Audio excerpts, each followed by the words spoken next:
Bonjour mesdames et messieurs, bonjour chers frères et sœurs. Que la grâce soit avec tous ceux, vous tous qui aimez notre Seigneur Jésus-Christ d'un amour inaltérable. Alléluia. Une joie encore pour moi ce matin de pouvoir échanger avec vous.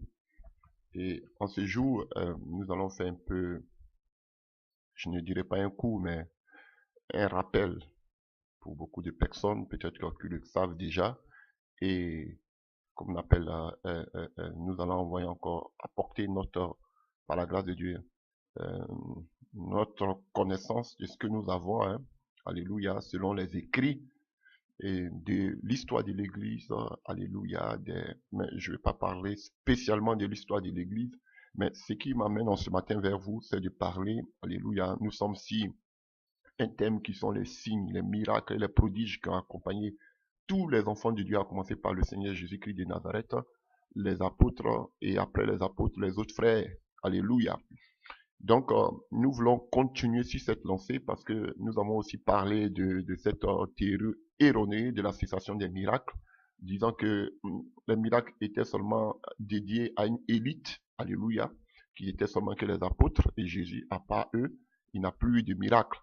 Et par la grâce de Dieu, avec l'aide du Saint-Esprit, nous avons essayé de démontrer que il y avait vraiment eu des miracles après le départ de Jésus et après les apôtres, il y a eu des miracles avec d'autres personnes, telles que Philippe. Alléluia. C'est vrai que comme j'ai parlé de l'air ou l'âge ténébreux qui s'est abattu sur l'église, alléluia, nous n'avons pas aussi démontré que après, durant cette ère ténébreuse, il y avait des personnes aussi après les apôtres qui croyaient aussi aux signes, aux miracles. Alléluia. Et donc, et aux prodiges. Donc, c'est de ce que je vais parler en ce jour. C'est un peu l'histoire de l'Église. Parler de certaines personnes. C'est vrai que la plupart d'entre eux étaient des philosophes, c'était comment on appelle, des catholiques. Alléluia. La plupart des évêques. Et nous allons voir quelques exemples. Donc, parmi eux, bien vrai que c'était des catholiques, mais je vais faire retracer seulement l'histoire. Alléluia. On va essayer de parler un peu de l'histoire de chacun d'entre eux, des personnes qui croyaient, bien étant catholiques, à la guérison au nom de Jésus-Christ de Nazareth. Et il y a eu plein d'exemples de guérison. Je ne saurais vous dire si cela venait de Dieu ou pas. Seul Dieu le sait. Mais moi, tout simplement, je vais retracer l'histoire. Alléluia. C'est un bref exposé et sur les signes et miracles et prodiges à travers l'histoire de l'Église.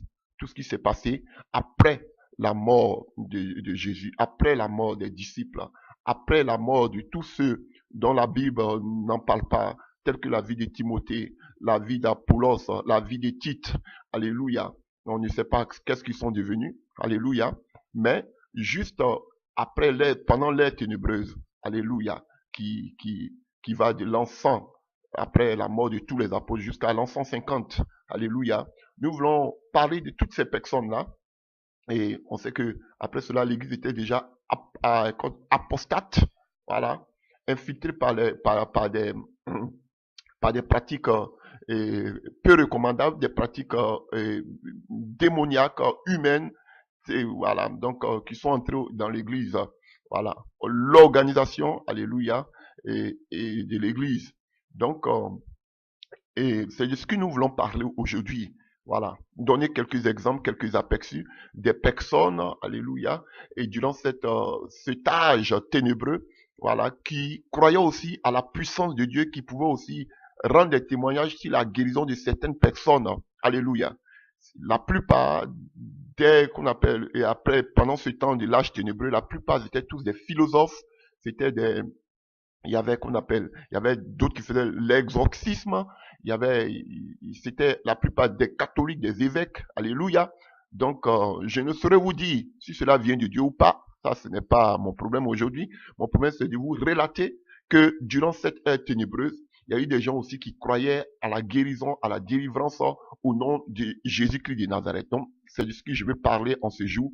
C'est de l'histoire que nous voulons faire aujourd'hui. Alléluia. Voilà. Peut-être vous m'excuserez, aujourd'hui je ne prendrai pas un passage biblique, mais c'est l'histoire seulement que je veux relater. Un bref exposé des signes et des miracles à travers l'histoire de l'Église. Voilà. Donc, nous allons commencer. Alléluia. On peut, si vous voulez, il y a eu plusieurs périodes. Hein, alléluia. Il y a eu la période juste. Voilà.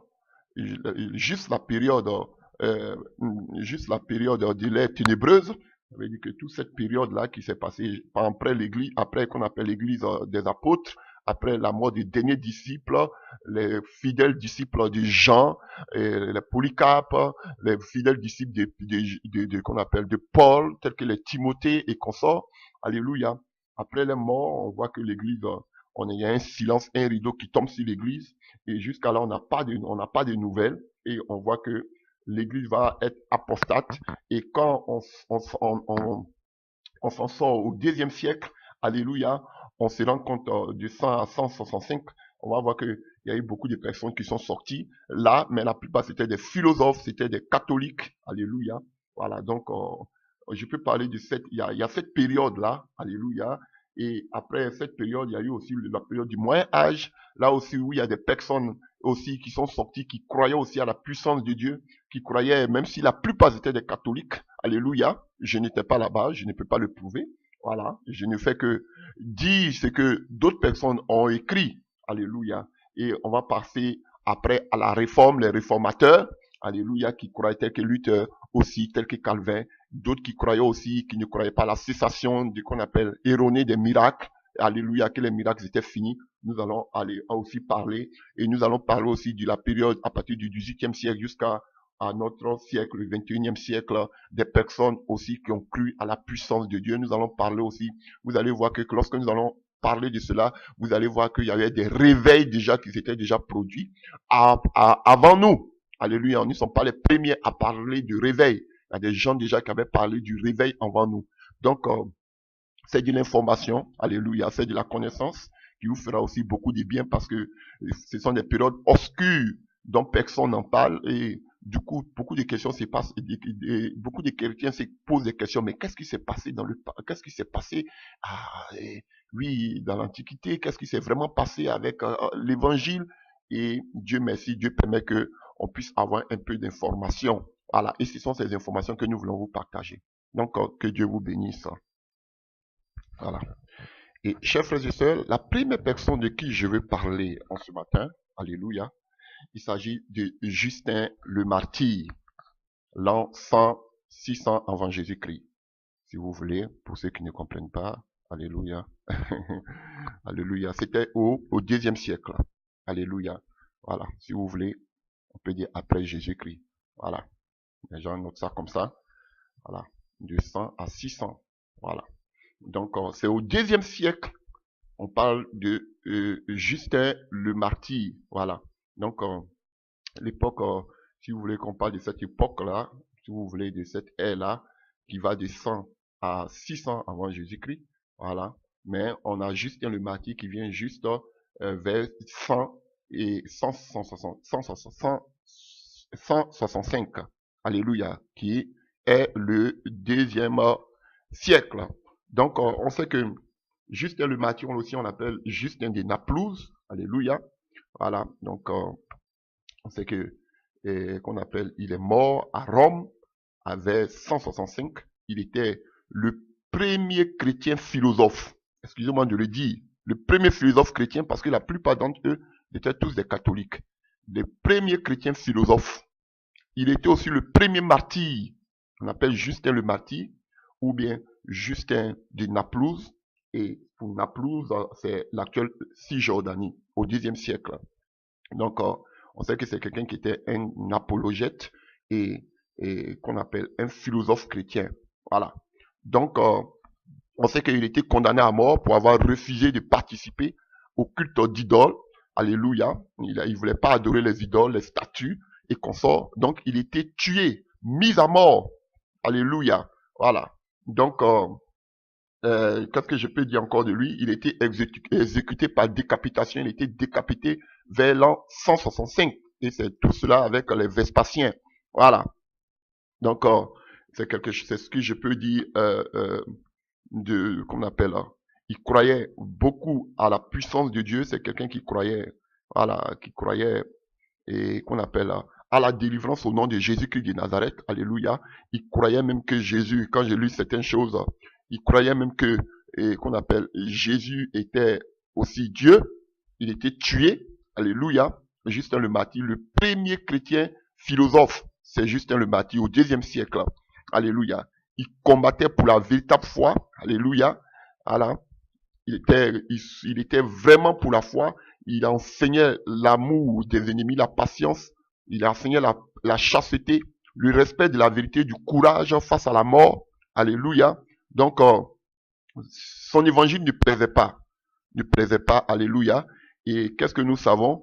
Que il est quelqu'un aussi vers l'an 150 et il a établi une école pour les dons de la formation des disciples d'une maison de Rome.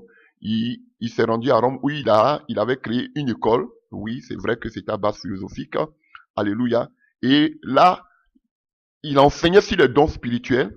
Et bon, l'histoire dit que beaucoup de signes, des miracles, des guérisons, alléluia, des démons étaient chassés à partir de cette école qu'il a créée, Justin le Martyr, avant sa mort. Alléluia. Et qu'on appelle, il y avait même des prophéties. Alléluia. Dans cette école qu'il avait formée, c'était une école réputée spécialement, ça c'est vers l'année 151, réputée spécialement, alléluia. Je vous avais dit que, qu'on appelle, de 100 après Jésus jusqu'à 150, l'église était déjà apostate. Donc, comme je vous avais dit, donc à partir de 150 là-bas, je vous dis que des gens ont commencé à sortir déjà, comme Justin le Martyr, tout ça c'est au Xe siècle. Donc, on voit que Justin le Martyr avait créé une école, le premier chrétien philosophe, voilà. Il avait créé une école et il parlait vraiment des dons spirituels. Alléluia. Dans cette école, il les formait, il les expliquait ce que c'est que les dons spirituels. Et il y avait plusieurs guérisons qui se passaient. Il y avait des prophéties, il y avait des miracles qui se passaient, des signes qui se passaient avec Justin le Martyr. Et il refusait, alléluia, tout ce que les catholiques lui disaient de faire, l'adoration telle que prier le dimanche, l'adoration du Dieu soleil, tout cela, il refusait de le faire. Et pour cela, il était mis à mort, il était décapité. Alléluia, à Rome, à l'an 165. Alléluia. Donc Justin de Naplouse, qui est Cisjordanie, ou bien Justin le Martyr. Alléluia. Donc, si vous voulez, voilà. Maintenant, on va parler de ce qu'il disait, de quelques paroles de Justin le Martyr, le premier. Alléluia. En ce qui concerne, excusez-moi, chers frères et sœurs, on parle de, qu'on appelle, comme je vous ai dit tantôt, des signes et des miracles après, pendant l'ère ténébreuse, comme je vous ai dit, pendant toute cette apostasie, après l'ère ténébreuse, c'est-à-dire qu'après l'ère ténébreuse qui va de 100 à 150, ceux qui sont sortis juste après l'ère ténébreuse. Voilà. Après l'ère ténébreuse, et le premier qu'on a, c'est Justin le Martyr. Alléluia. Voilà. Qui fut tué à mort parce qu'il refusait de se corrompre avec les catholiques. Alléluia. Donc, quelqu'un qui croyait à la puissance du Dieu. Alléluia, c'était un catholique, chrétien, et qu'on appelle philosophe. Voilà. Voilà. Et on va voir ce qu'il disait. Voilà. Donc, Justin il parlait de l'usage normal des dons spirituels. Alléluia. Et qu'est-ce qu'il dit? Il dit les dons spirituels demeurent avec nous même aujourd'hui. Vous avez vu? Donc, pendant que cette église est devenue apostate, lui il disait, parce que c'était quelque chose qui existait déjà depuis longtemps. Les gens disaient que depuis les apôtres, il n'y a plus de puissance de Dieu, il n'y a plus de miracles, il n'y a plus de délivrance, c'est fini. Mais Justin le Martyr nous dit que, alléluia, au IIe siècle, que les dons spirituels demeurent avec nous même aujourd'hui. Alléluia. Alors vous devez comprendre que les dons qui étaient originellement donnés à votre nation ont été transférés en nous. Alléluia. Voilà. Et il dit, j'ai déjà mentionné et je mentionne encore qu'il était prophétisé que Christ accomplirait ceci après son ascension au ciel. On a déclaré, il est monté au ciel, il a emprisonné la captivité, il donna des dons au Fils de l'homme. Ça, c'est Justin le Martyr qui parle de cela, que Jésus devait partir et qu'il a fait des dons, vous le trouvez dans le livre d'Éphésiens, qu'il a fait des dons aux hommes. Alléluia. Il est dit dans une autre prophétie, dans les derniers jours, je répandrai mon esprit sur toute chair, sur mes serviteurs, sur mes servantes, et ils prophétiseront. Donc vous voyez, c'est Justin le martyr qui s'appuie sur des passages bibliques. Là maintenant, c'est dans la livre de Joël, qui s'appuie sur des passages bibliques. Alléluia, pour dire que, effectivement, après les disciples, Jésus-Christ devait répandre, il a répandu son esprit, non seulement sur les disciples, mais sur tout le monde entier. Sur tous les croyants, les chrétiens. Alléluia. Donc Dieu a donné des dons que les miracles ne devaient pas cesser. Les miracles ne devaient pas s'arrêter. Et c'est Justin le martyr qui, au 2e siècle déjà, parle de cela. Alléluia. Et il dit encore, alléluia, il est possible de voir parmi nous des femmes et des hommes qui possèdent des esprits de Dieu. Vous voyez, déjà au 2e siècle, il dit qu'il y avait des hommes et des femmes parmi eux qui possédaient des esprits, l'esprit de Dieu. Et c'est quelqu'un qui ne voulait pas se mettre dans l'idolâtrie, dans l'idole du catholicisme en ce temps. Et pour cela, il était décapité, tué à cause de sa foi. Alléluia. Oh, alléluia. C'est vrai que c'était des catholiques, des philosophes, mais déjà, ce sont des gens qui craignaient, qui avaient au moins, Dieu seul le sait, je n'étais pas là. Donc, je ne peux pas dire si c'était vraiment un chrétien ou pas. Je m'appuie sur c'est ce que les écrits disent.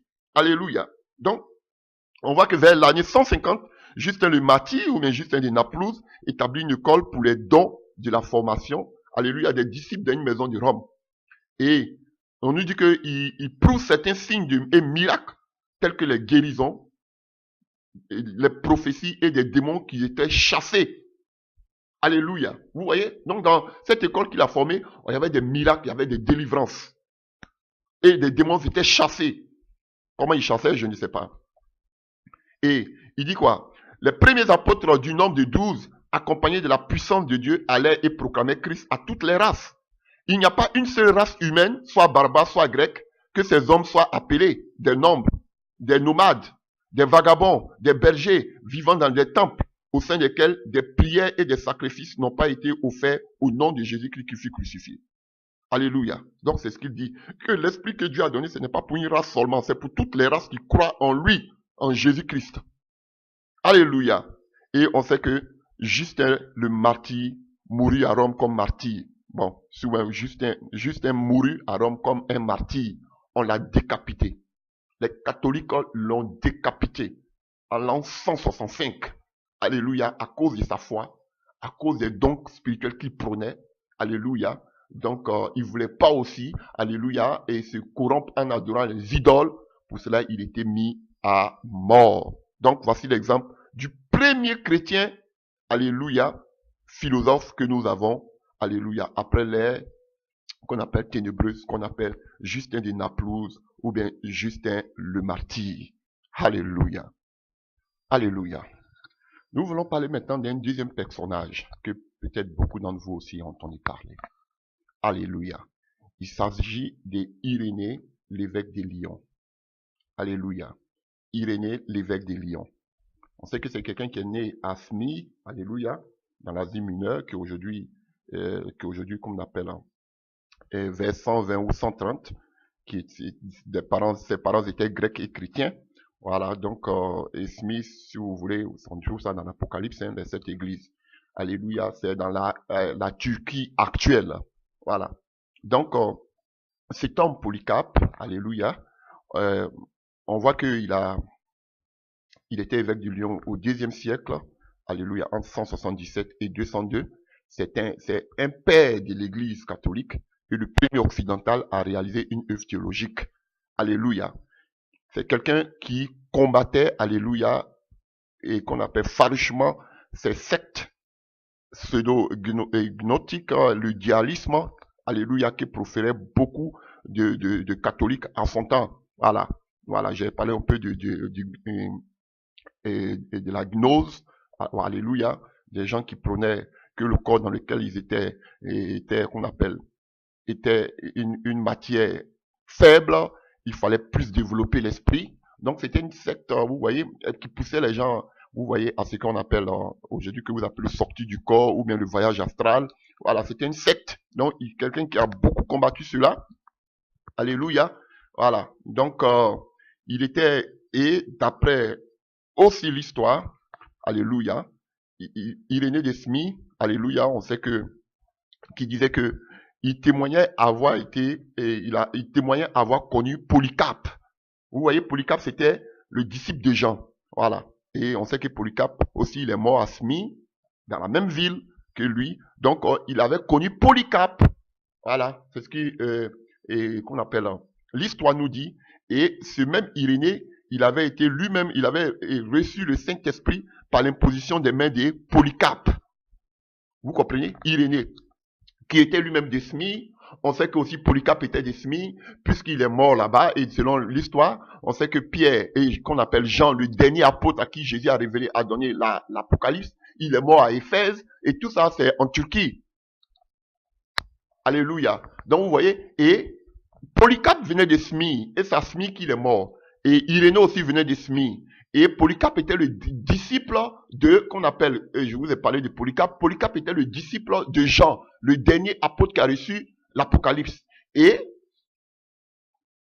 qu'on appelle, l'histoire nous dit que ce Polycarpe-là, le disciple de Jean, c'est lui qui imposait les mains qu'on appelle à Irénée, qui est l'évêque de Lyon. Alléluia. Et plus tard, ce monsieur, c'est lui qu'on appelle, il imposait les mains à Irénée pour qu'Irénée reçoive le baptême dans le Saint-Esprit. Alléluia. Donc, il était un disciple de Polycarpe, Irénée. C'est quelqu'un qui, alléluia, qui croyait beaucoup aux dons spirituels. Il a beaucoup parlé sur les dons spirituels, Irénée. Alléluia. Voilà. Donc, il combattait vraiment l'hérésie, le gnosticisme, alléluia. Voilà. Il combattait beaucoup cette secte, alléluia, qui a fait beaucoup de ravages, alléluia.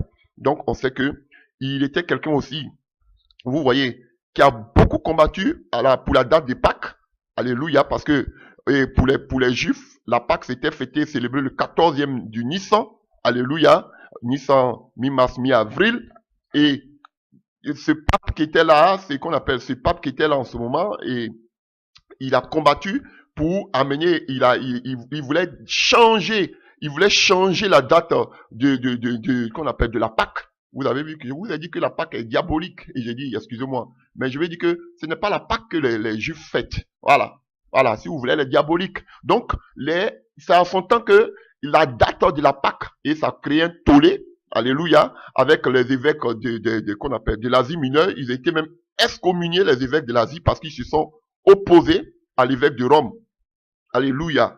Voilà, donc ils se sont opposés parce que, tout simplement, ils voulaient simplement, ils ont changé la date de la fête de Pâques, voilà, qui était le 14e du mois de Nissan, et ils ont fêté cela le dimanche plus tard. Et c'est comme ça que c'est resté dans l'église catholique jusqu'à aujourd'hui. Vous avez vu? Donc, ce n'est pas la Pâque juive que vous fêtez. C'est à partir d'Irénée ici que l'évêque de Rome avait pris la décision avec le pape, tout ça, de changer la date de la célébration de la Pâque. Ça a fait un tollé. Alléluia. D'autres étaient contre, ceux qui étaient des évêques de l'Asie. Alléluia. Et ils étaient excommuniés du catholicisme parce qu'ils ont refusé d'accepter la nouvelle date de la célébration de la Pâque qu'ils emmenaient un dimanche. Voilà. Donc, c'est ce que je peux dire de Irénée. Voilà. Donc, c'était aussi qu'on appelle un père de l'Église. Alléluia. Voilà. Qui avait écrit aussi des livres, alléluia, contre les hérésies, telles que le gnosticisme. Alléluia. Voilà. Donc, et aussi, il a donné d'autres révélations. Peut-être, excusez-moi, peut-être on va faire 2 vidéos, mais je vais vous expliquer beaucoup de choses. Alléluia. Donc, on voit qu'il documente quelques des charismatas récentes. Ça veut dire que les exorcismes, les visions, les prophéties. Et il enseigne que l'Antichrist sera un juif de la tribu de Dan. Voilà. Vous voyez, beaucoup disent que l'Antichrist va venir de la tribu de Dan. Alléluia. Voilà, parce qu'on dit de Dan sort un serpent. Donc, les gens pensent que c'est lui qui a dit que, alléluia, de la tribu de Dan, va sortir l'Antichrist. C'est Irénée qui a parlé de ça. Alléluia. Voilà. Lui, il était serviteur, alléluia, de Polycarpe. Polycarpe était serviteur de Jean. Donc, lui, il dit que, je sais pas, hein, mais lui, il dit que dedans, parce que les prophéties nous disent que dedans sortira un serpent. Donc, lui, il nous dit que dedans sortira, c'est dedans que sortira l'Antichrist. Il parlait de ça depuis. Alléluia. Et qu'est-ce qu'il dit encore? Et il dit que Christ va inaugurer un règne de 1000 ans. Alléluia. Il disait la vérité. Ce que les catholiques n'acceptaient pas. Mais lui, il le disait déjà. Que Christ va régner pendant 1000 ans avec, qu'on appelle, bon, ce sont des gens qui ne parlaient pas d'enlèvement. Voilà. Mais lui, il parlait de ça déjà, du règne de 1000 ans. Et c'est lui aussi qui avait prédit sur l'Antichrist qui sera de la tribu de Dan. Alléluia. Voilà. Et qu'est-ce qu'il disait de tout, de ce qu'on appelle, de la puissance de Dieu? On va voir cette déclaration. Il dit quoi? Certains ont une connaissance des choses à venir. Voilà. Donc, des gens avaient les dons pour pouvoir voir les choses à venir, tels que Jean, par exemple. Il savait de quoi il parlait parce qu'il était le disciple de Polycarpe. Sûrement, il avait eu beaucoup d'entretiens avec Polycarpe. Il dit quoi? Des gens voient des visions et déclarent des prophéties. D'autres guérissent les malades. Ils imposent les mains sur eux et ils sont guéris. Au 2e siècle, Irénée nous parle déjà de ça. Voilà. Certains croyants chassent des démons au point où souvent ces personnes même qui furent guéries de ces esprits méchants ont cru et sont devenus membres de l'église. Vous avez vu? Des gens qui ont été guéris qui sont devenus membres de l'église. C'est Irénée qui le dit. De plus, comme nous avons déclaré auparavant, même des morts ont été ressuscités et ils ont continué à vivre parmi nous pendant plusieurs années. Waouh! Irénée dit que même parmi eux, des gens au 2e siècle, alléluia, des catholiques. Je n'étais pas là-bas. Ce sont les récits que je suis en train de vous raconter. Au 2e siècle, ils croyaient à la puissance de Dieu parce que les gens disaient que non, il n'y a plus la puissance de Dieu parce que l'église était paganisée. C'était les catholiques, les évêques, donc la papauté. Donc lui, il disait qu'il n'y a plus de puissance. Lui, il dit non. Au milieu de nous, il y a eu même, comme on appelle, des morts qui ont ressuscité et pas comme pour vous aujourd'hui, vous dites que morts ressuscités, on ne les voit pas là. Et il dit quoi? Que les morts qui ont ressuscité là, ils ont vécu parmi eux pendant plusieurs années. Frère, la puissance déjà été démontrée dans l'histoire de l'église. On ne parle pas ici des apôtres. Alléluia. Nous attendons dire que certains frères de l'église ont des dons prophétiques et parlent en d'autres langues par l'esprit. Frère, vous avez vu au 2e siècle, après que l'église soit paganisée, il y avait des gens encore qui parlaient en langue. Hein? Comme d'autres aujourd'hui, mais qui disent qu'ils prêchent la réforme, la vérité. Nous disons aujourd'hui que parler en langue, c'est pentecôtiste. Mais déjà, au 2e siècle, eux parlaient déjà en langue. Ça continue, ça ne s'est pas arrêté. On n'a pas dit que c'était pentecôtiste. Voilà. Ils parlent en d'autres langues par l'esprit. Aussi, alléluia, qu'est-ce qu'il nous dit encore? Que d'autres annoncent des choses secrètes aux hommes pour leur bien faire et ils déclarent les mystères de Dieu. Mystère, ça veut dire secret. Quand on parle de mystères, on parle de secrets. Donc il y avait des gens qui disaient des secrets aux hommes, des choses aux hommes dans leur vie qui étaient cachées. Ils révélaient cela aux gens. Ça, c'est la parole de connaissance. Alléluia. La parole de connaissance. Les gens disaient des choses, des mystères, des choses secrètes aux gens. Alléluia. Voilà. Donc, ils reprenaient ceux qui étaient opposés au montanisme. Montanisme, je vais vous expliquer. Ça, c'est le montanisme, on va parler de ça tout à l'heure, vous allez comprendre. C'est à partir de que le réveil même a commencé. Alléluia. Voilà. Donc, il était maintenant devenu montanisme, c'est-à-dire les montanistes croyaient à la puissance, à la délivrance. Et pour eux, dans les temps, on les considérait comme qu'on appelle c'était pour eux, c'était des rebelles. Ils étaient dans l'hérésie. Vous voyez? Alléluia. Et il dit quoi encore? Dans le désir pour frustrer les dons de l'esprit qui ont été accordés selon la volonté du Père sur la race humaine pendant ces temps. Donc il dit il y a des gens qui sont en train de frustrer l'esprit que Dieu a accordé, comme beaucoup aujourd'hui le disent. On n'a plus besoin des dons de l'esprit. Vivez dans la sanctification, vous serez enlevé. Si vous étiez là, Irénée allait vous dire que vous êtes en train de frustrer l'esprit de Dieu. C'est Irénée de Lyon qui dit ça. Parce qu'il était évêque à Lyon. Il vient de Smyrne, il venait de la Turquie. Il disciple de Polycarpe. Polycarpe lui-même disciple de Jean, qui écrit l'Apocalypse. C'est lui qui nous parle ici. Alléluia. Que vous frustrez l'esprit de Dieu. Alléluia, qui était accordé selon la volonté de Dieu sur la race humaine pendant 7 ans. Il refuse d'accepter cet aspect de la dispensation évangélique présentée par l'esprit de Jean. Ah, vous avez vu, il est venu parler de Jean ici. Vous voyez? Parce que, alléluia, parce que Jean, c'était celui, alléluia, qui avait reçu l'Apocalypse. Et lui aussi, comme je viens de dire tantôt, qui avait aussi était, si vous voulez le dire comme ça, hein, le père dans la foi de Polycarpe. Et Polycarpe aussi était le père dans la foi de, comment on appelle, de Irénée. Et il répète ici Jean. Alléluia. Dans laquelle le Seigneur a promis d'envoyer le Paraclétos, le consolateur, l'Esprit, le Saint-Esprit. Ces gens-là refusent immédiatement l'évangile et l'esprit de prophétie. Beaucoup ne voulaient pas du véritable évangile et de l'évangile de la prophétie dans l'église. Frère, on sait qu'il y a des faux prophètes. On sait. Mais comment vous pouvez savoir? Paul n'a pas dit que je ne veux plus que vous prophétisez. Non. Paul dit seulement d'examiner les prophéties. Mais comment vous pouvez examiner les prophéties si quelqu'un ne prophétise pas? Laissez les gens prophétiser. Et si vous avez le don d'interprétation des langues, si vous avez le don de discernement, vous pouvez savoir si cette prophétie vient de Dieu ou bien si elle ne vient pas de Dieu. Non, on ne veut pas qu'elle prophétise. Laissez-la prophétiser. Si vous avez le don de Dieu, vous devez savoir si ça vient de Dieu ou pas. La prophétie doit être examinée. On n'a pas dit que vous ne devez pas prophétiser. Paul veut que vous prophétisez. Mais il faut qu'on examine les prophéties. Parce que le diable aussi prophétise. Mais pour vous, tout c'est le diable. Alléluia. Il dit, il refuse l'esprit de la prophétie. Alléluia.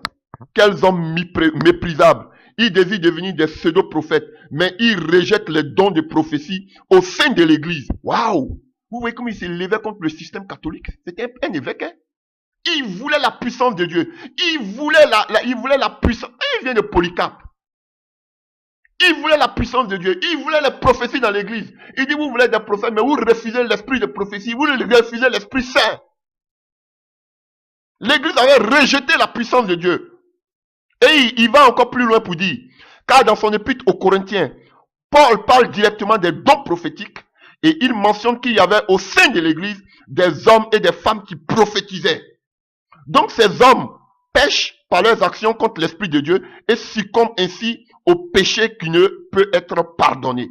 C'est ce qu'est la vérité. Oh, je sens la présence de Dieu est là. Ah, j'ai tressailli de joie. Vous voyez, un évêque catholique descendant de Polycarpe qui dit ce genre de choses. Il dit, vous avez rejeté l'Esprit de Dieu. Alléluia. Et la Bible nous dit, lui-même le dit dans le livre de Matthieu tout à l'heure. Matthieu 12, 31. Que tout blasphème contre le Saint-Esprit ne sera pas pardonné. Vous refusez qu'il y ait des prophéties dans les églises. Dans l'église. Alléluia. Alléluia. Vous égarez. C'est ce qu'il a dit ici. Alléluia. Et vous êtes en train de pécher contre Dieu parce que vous péchez contre son esprit. Et quand si vous péchez contre son esprit, vous ne serez pas pardonné. Alléluia. Donc si vous voulez, nous pouvons voir. C'est que Irénée de Lyon, c'est en France. C'est en France. Alléluia. Il dit dans le livre de Matthieu 12 à partir du verset 31. Alléluia. Qu'est-ce qu'il dit ici? Que dit le Seigneur? C'est pourquoi je vous dis, tout péché et tout blasphème sera pardonné aux hommes. Mais le blasphème contre le Saint-Esprit ne sera jamais pardonné. Quelqu'un qui ne croit pas au Saint-Esprit, il ne lui sera jamais pardonné. Il faut faire toutes les prières. Il faut réciter tous les passages bibliques. Il faut dénoncer tout le monde entier. Tu ne crois pas à la puissance du Saint-Esprit, il ne te sera jamais pardonné. C'est un blasphème contre le Saint-Esprit. Ha! Tout péché te sera pardonné. Mais ça, Dieu ne vous pardonnera jamais. Même dites que j'ai jamais été adultère, j'ai jamais volé 1 euro de quelqu'un, j'ai jamais fait ceci, j'ai jamais fait du mal, je suis propre. Ça c'est la religion. Mais si tu ne crois pas au Saint-Esprit, tu es pécheur, Dieu ne te pardonnera jamais. Voilà pourquoi je dis que personne qui croit au Saint-Esprit ne sera enlevé. Voilà. Parce que celui qui ne croit pas au Saint-Esprit, alléluia, c'est le Saint-Esprit qui va nous enlever un. Et celui qui ne croit pas au Saint-Esprit, alléluia, son péché ne lui sera jamais pardonné. Mais tu ne crois pas au Saint-Esprit, tu vas être enlevé. Pourquoi? C'est ça la vérité biblique. Alléluia. Il ne suffit pas seulement de se sanctifier. Ça, on vous enseigne la religion. Il faut croire au Saint-Esprit et à ses dons et à sa puissance. C'est ça qui est la vérité biblique. Alléluia. Et Irénée déjà le disait. Irénée de Lyon le disait déjà. Et il continue encore, il pousse encore sa réflexion un peu plus loin. Pour dire quoi? Alléluia.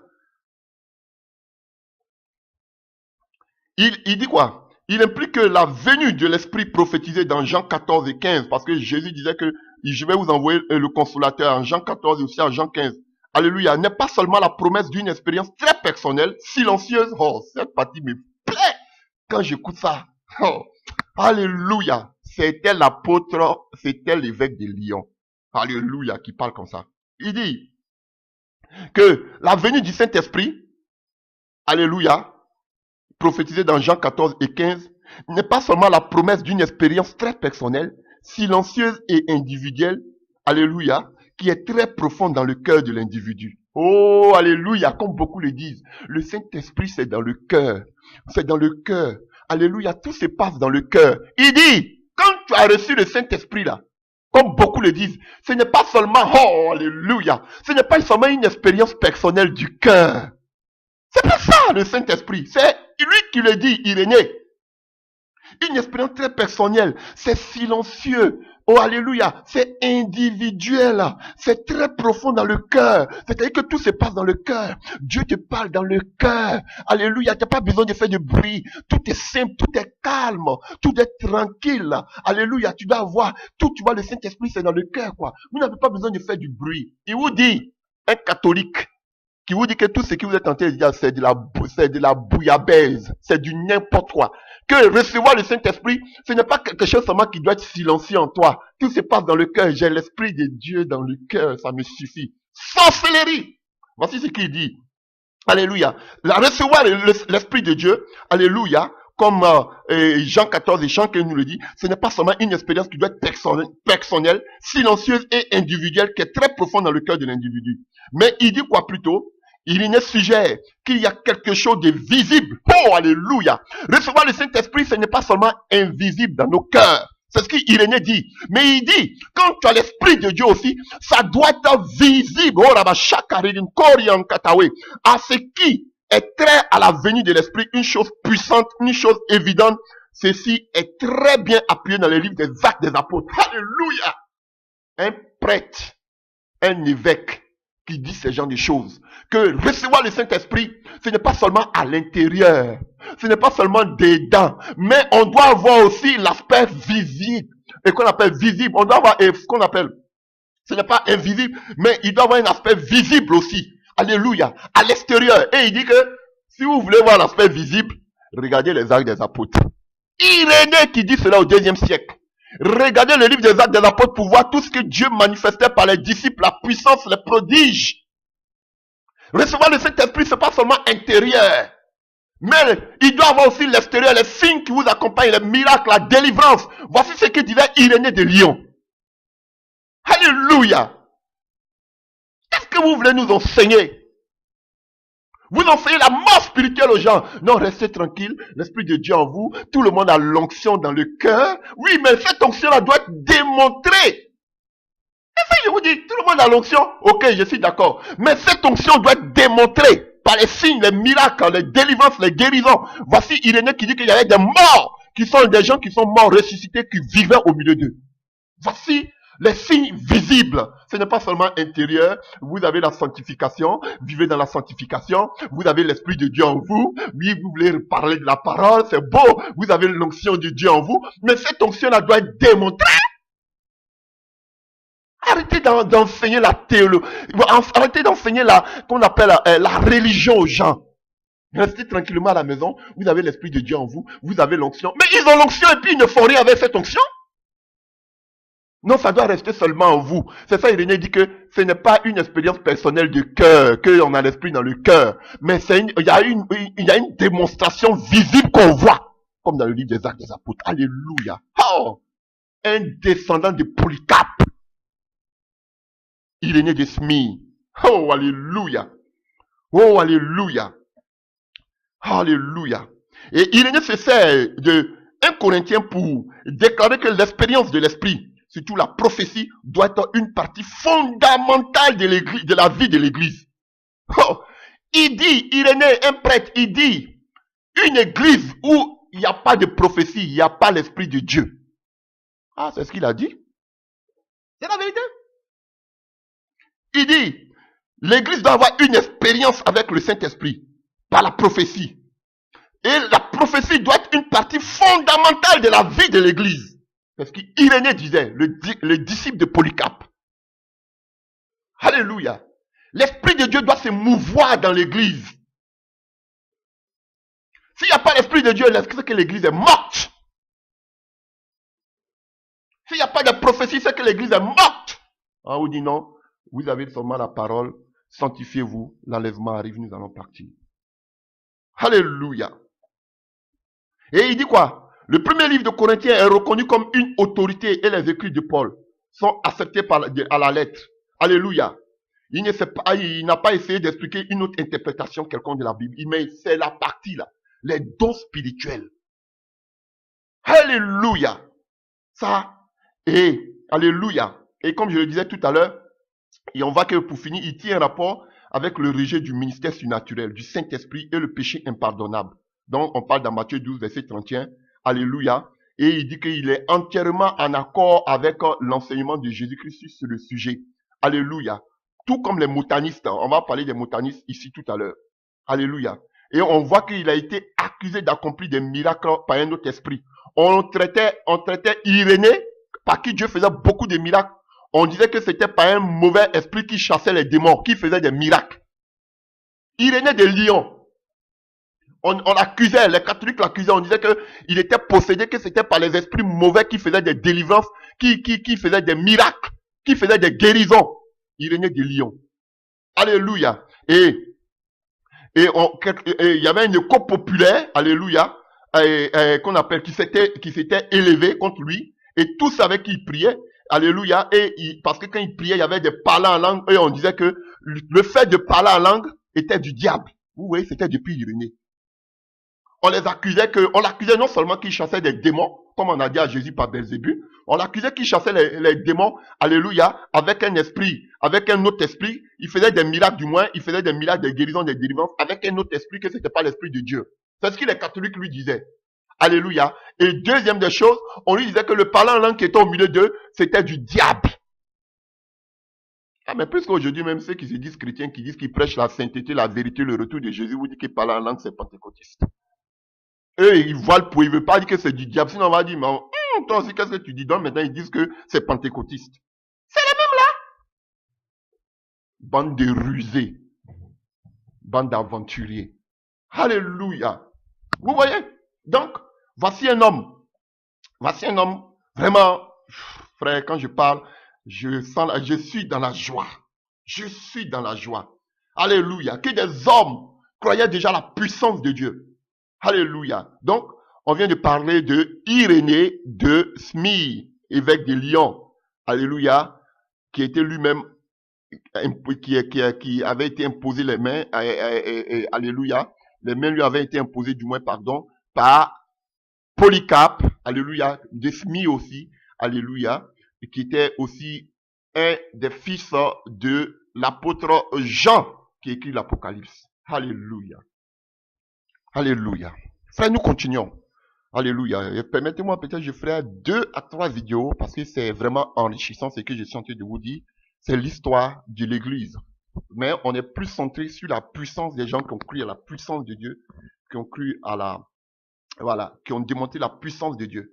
Et on arrive à un mouvement qu'on appelle le montanisme, vers l'an 120 à 175. Alléluia, au 2e siècle toujours. Nous sommes toujours au 2e siècle. Donc, alléluia. Et on sait que le montanisme, alléluia, c'est un mouvement chrétien, alléluia, fondé par un prophète appelé Montanus en Phrygie. La Phrygie, c'est la région de la Turquie actuelle. Vous voyez, Paul même avait parlé de cela, il était en Phrygie et consort. Alléluia. Voilà. Donc, c'était des catholiques qui sont sortis, alléluia, qu'on appelle du catholicisme. C'était des anciens catholiques qui sont sortis du catholicisme. Et eux, ils s'appuyaient seulement que sur le livre de Jean. Alléluia. Le livre de Jean qui parle de la venue du Saint-Esprit. C'était des gens qui étaient vraiment charismatiques. Et on sait que, pour l'histoire, quand je vois Montanus est né à Ardabao, un village de Phrygie en Turquie moderne, au 2e siècle après Jésus-Christ, vers 160. Alléluia. Et on sait qu'il fut un chrétien de type charismatique. Alléluia. Et quelqu'un qui encourageait le ministère des femmes. Il laissait de la place aux femmes, telles qu'une qu'on appelle Priscilla et Massimilia. Alléluia. Voilà. Donc, on sait qu'il a propagé un christianisme appuyé sur la puissance de Dieu. Et on sait que cet homme, il était un ancien prêtre des idoles, alléluia, qui s'est converti au christianisme. Donc, c'était un ancien prêtre des idoles qui s'est converti au christianisme. Et on l'appelait même un prophète. Parce que quand il est sorti des idoles, il est venu à Christ, alléluia. Il a cherché la puissance de Dieu. Et puis, vous voyez, c'est toujours en Turquie. Parce que là-bas, on voit que dans le dernier, vous voyez, on dit qu'il était accroché sur l'évangile de Jean. Alors qu'on sait que Jean, selon l'histoire, il serait mort en Éphèse. Éphèse aussi qui est en Turquie. Donc, la Turquie était un pays puissamment utilisé par Dieu. Tel que Polycarpe de Smyrne. On a parlé d'Irénée de Smyrne. Lui aussi, ce monsieur-là, Montanus, on sait que aussi, il vient aussi de la Turquie actuelle. Et lui s'appuyait seulement que si l'épître de Jean. Jean aussi qui écrit l'Apocalypse. Alléluia. Qui parlait seulement que de la puissance de Dieu. Alléluia. Voilà. Alléluia. Donc, on sait que le montanisme, qui vient du prophète Montan, si vous voulez Montan en français, ou bien Montanus, alléluia, on sait que ce système, ce mouvement-là apparaît au moment où l'église s'organise en système. Ces chrétiens-là, alléluia, ces gens-là, ces montanistes-là, ils rejetaient le clergé et toute la hiérarchie, la manière qu'était organisé le catholicisme, le pape jusqu'à l'évêque, ainsi de suite. Eux, ils rejetaient cette hiérarchie. Alléluia. Voilà. Et ils étaient beaucoup mis à mort. Le mouvement était fondé aussi son système de croyance sur la promesse de Jésus à ses disciples de leur envoyer après sa mort le Paraclet, l'esprit de vérité qui devait les conduire en toute vérité et demeurer éternellement avec eux pour leur enseigner les choses qu'ils n'avaient pu comprendre pendant sa vie. Donc, ils croyaient, alléluia, ils croyaient vraiment à la puissance de Dieu, au Saint-Esprit, les montanistes. Ils croyaient à la promesse de Dieu d'envoyer le Paraclétos, l'esprit de vérité, alléluia, le consolateur. Et on sait que Montanus se présentait comme l'organe du Paraclet, quelqu'un qui était utilisé par Dieu. Lui, il n'était pas le Saint-Esprit, mais quelqu'un que le Saint-Esprit utilisait. Alléluia. Et il disait qu'il n'était pas le Paraclet, mais il était quelqu'un, un humain, alléluia, que Dieu utilisait. Alléluia. Alléluia. Et on sait que les évêques, tous les évêques, alléluia, les ont excommuniés, lui et ses adeptes, alléluia, voilà, et les gens ont commencé à protester contre eux, en l'an 177, alléluia, voilà, et on sait qu'ils ont été mis en prison, ils étaient emprisonnés pour leur foi, alléluia, ils étaient emprisonnés pour leur foi, beaucoup de personnes, hommes comme femmes, alléluia. Et on sait qu'ils l'ont poussé, alléluia, il a été crucifié comme Judas, alléluia, ils l'ont pendu, voilà, et sa femme aussi a été pendue, mais elle a survécu, plus là, et on voit qu'elle était devenue une prophétesse, voilà, et elle annonçait même que juste après sa mort, la fin du monde allait survenir et qu'on sort, alléluia, voilà, donc, maintenant, dans le montanisme, c'était devenu une secte qui était isolée, mais on voit que à la mort de cet homme qu'on appelle de Montan ou de Montanus, alléluia, le montanisme a commencé à atteindre son apogée dans le Carthage, qui est aujourd'hui la Tunisie, alléluia, au 3e siècle, soutenu par qui? Un théologien latin qu'on appelle Tertullien, alléluia. Donc c'est Tertullien qui a continué, lui aussi qui croyait à la puissance de Dieu, on va parler de Tertullien tout à l'heure, lui aussi qui croyait à la puissance de Dieu, alléluia, bien vrai qu'il était le premier aussi à parler de la Trinité, alléluia, c'est Tertullien qui a continué, qui était un adepte du montanisme, alléluia, qui a continué, alléluia, qui a développé et qu'on appelle le montanisme, alléluia. Mais on sait que au 6e siècle, le montanisme a totalement disparu. Donc, que nous dit Montan? Alléluia. J'ai parlé un peu brièvement de Montan. Que nous dit Montan? Ou bien Montanus? Alléluia. Donc, alléluia. Donc, que nous dit les écrits que Montanus reçut une expérience de la Pentecôte lors de son baptême d'eau. Il parla en langue. Lorsqu'on l'a baptisé d'eau, il a commencé à parler en langue et commença à prophétiser, déclarant que le Saint-Esprit promis dans l'évangile de Jean se servait de lui comme son porte-parole. Et on sait qu'en 208, en 206, Tertullien, comme je l'ai dit tout à l'heure, s'associa aux montanistes. Et en 230, le mouvement fut excommunié par la synode d'Iconie. On les a excommuniés. Mais malgré cette persécution, le groupe continua à exister en secret jusqu'à l'an 880. Alléluia. Et il y a des hommes comme Wesley, alléluia, et plusieurs autres individus au cours des siècles suivants croyaient que les montanistes formaient formaient un vrai mouvement de réveil qui était haï par les leaders infidèles de l'Église à cette époque-là. Ces derniers s'opposaient aux manifestations de la puissance de l'Esprit. Alléluia. Donc vous avez vu? Donc c'est ce que John Wesley disait, que les montanistes étaient vraiment des hommes de Dieu qui étaient puissamment utilisés par Dieu, mais que les gens n'acceptaient pas. Ils avaient été tués, persécutés, excommuniés, mis en prison. Alléluia. Voilà. D'autres même brûlés au bûcher. Alléluia. À cause de la puissance de Dieu qu'ils démontraient. Alléluia. Et aujourd'hui, même si on ne parle plus de la puissance de Dieu, aujourd'hui, même s'il n'y a pas de persécution, comme ça, on ne tue pas des gens parce qu'ils démontrent la puissance de Dieu, mais aujourd'hui, on voit beaucoup de personnes, aujourd'hui, qui parlent contre le Saint-Esprit. Une persécution. Alléluia. Aujourd'hui même, les enfants de Dieu, les véritables enfants de Dieu ont honte, ont peur du parler du Saint-Esprit aujourd'hui, parce qu'on va les taxer de faux prophètes. Alléluia. On donne toute la gloire au diable. Mes frères, moi, vous allez m'insulter vous allez me traiter de tout. Ha! Je vous dis, tant que je suis sur la terre, il n'y a pas un homme qui va me dire quelque chose qui va m'empêcher d'atteindre le but. Dénigrer, parler, faire des reportages, faire tout ce que vous voulez. Mais j'atteindrai le but dans le nom de Jésus-Christ. Et la puissance de Dieu sera démontrée. Ah oui, frère, vous n'avez pas honte. Toujours on parle que des faux prophètes. Mais vous aussi, on veut voir la gloire de Dieu qui vous accompagne. Ah, frère. Nous parlons maintenant de Tertullien. Alléluia. Né en 150 et 160 à Carthage, actuelle Tunisie. Il est décédé vers 220 à Carthage, toujours en Tunisie. On sait que c'est un écrivain de langue latine issu d'une famille berbère, romanisée païenne. Il s'est converti au christianisme à la fin du IIe siècle et devient le plus éminent théologien du Carthage. Alléluia. Auteur prolifique catéchète, son influence fut grande dans les Sudans chrétiens. En effet, il est le premier auteur latin à utiliser le terme Trinité. Et il est considéré comme le plus grand théologien chrétien de son temps. Alléluia. Donc, c'est quelqu'un qui luttait aussi contre les cultes païens et contre le gnosticisme des Marciens. Alléluia. Voilà.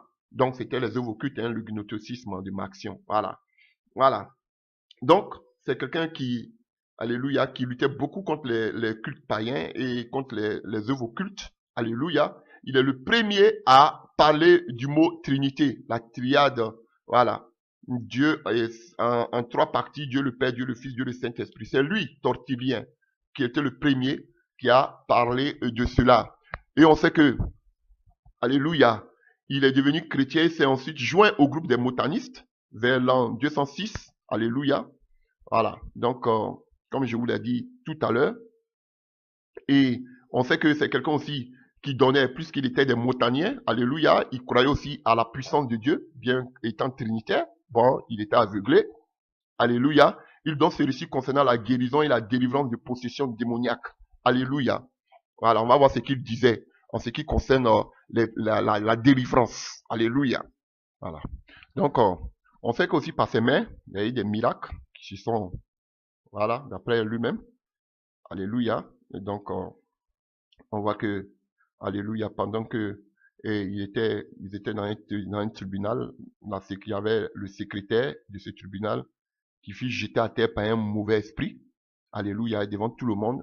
Il fut délivré de son oppression diabolique. Alléluia. Et c'était aussi de même pour un membre de la famille d'un autre, et un petit garçon aussi qui était possédé, pour qu'il pria, et l'enfant était délivré. Alléluia. Et il dit lui-même qu'un grand nombre d'hommes haut placés, alléluia, ont été délivrés du diable et guéris de maladies. Alléluia. Et il mentionne le nom du père d'Antonien, alléluia, alléluia, qui était aussi guéri. Voilà. Donc, on nous dit même que tellement que le père était frappé par qu'on appelle la guérison de son fils, il a voulu même qu'on appelle Tortulien puisse vivre dans le palais, alléluia, royal jusqu'à sa mort. Alléluia. Voilà. Donc, ce que Tortulien dit, il dit que Christ ordonna à tous ses disciples d'aller enseigner à toutes les nations.